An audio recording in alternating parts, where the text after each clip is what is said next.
Murakaza neza nanone kuri YouTube channel yanjye nitwa Nana Weber cyangwa se Super Sexy. Wankurikirana ku mbuga nkoranyambaga zanjye kuri Instagram nkoresha Mrs Weber cyangwa se Nana Weber. Ushobora no gushyiramo Super Sexy ukambona. Kuri Facebook page na account nkoresha Nana Weber. Kuri Twitter ni Nana Weber, then kuri Snapchat ni Super Sexy 89.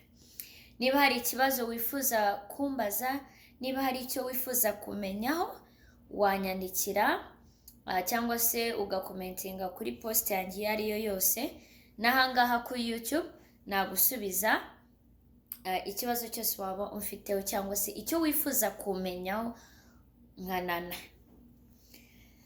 Noneho rero nakomeza nkanyemerera nkakomeza n'ibindi bibazo nagiye mbazwa. Hari abambajije ngo social media isobanura iki kuri wowe? Ngewe social media nyifata ubuse navuga ngo iki, nkuko wabona ikibuga cy'umupira. Mbese abantu bose niho bajya kwishimishiriza, ni nk'ahantu ho kwishimishiriza kwa abandi, ariko bakababera business. So ngewe kuri ngewe rero mbifata nk'ahantu ho kwishimishiriza, ahantu wacururiza, wakorera ikintu cyose ushaka wagikorera kuri social media. Ni muri ubwo buryo, ariko ku bwanjye kuri ngewe ni ahantu hanjye ho kwishimishiriza, nta kindi. Ngo ni iki cyakubabaje kuri social media? Kuri social media nkikigeraho yarambangamiye cyane. Ibyandakazaga cyangwa se ibyambangamiye ni byinshi. Comments z'abantu kukwita icyo utari, bakoresha imvugo itari nziza, bigatuma nawe ukoresha imvugo itari nziza, mbese kwihangana bikakunanira. Ikindi ni ukubona nk'amafoto yawe yakoreshejwe mu buryo butari bwiza. Icyo kintu cyarambangamiraga cyane, ugasanga umuntu yapostinze ifoto yawe yanditseho ibintu bidasobanutse, ukumva warira cyangwa wamwandikira ukamutuka. Ariko ubu ngubu narabimenyereye, ariko mbere byarangoye cyane ku buryo hari abo numvaga najyana no mu rukiko tukaburana. ngo ese ngo Nana wapfuye iki na Semuhungu?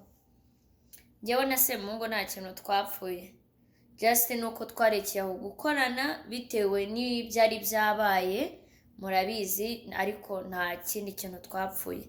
Nta nubwo twangana, nta nubwo mwanga cyangwa ngo wanyange, simbizi, ariko nta kibazo kiri hagati yacu. Gusa ntabwo tukivugana nk'uko twavuganaga mbere.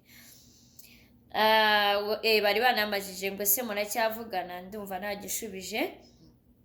Ngo nabahe bahanzi wabyiniye?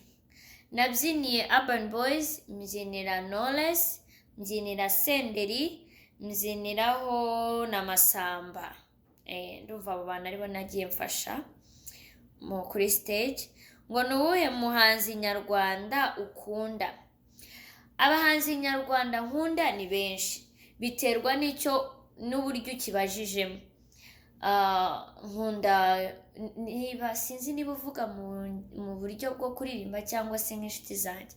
Nkunda abahanzi benshi kuko bamwe twariganye, abandi twarakoranye. Rero ntabwo yaba ari umuhanzi umwe mvugana. Nkunda abahanzi benshi, harimo ba Knowless, harimo Dream Boys, harimo Urban Boys, harimo The Ben, harimo abahanzi benshi nabo nashobora kwibuka, ariko nyine ba Riderman, mbese abo bose.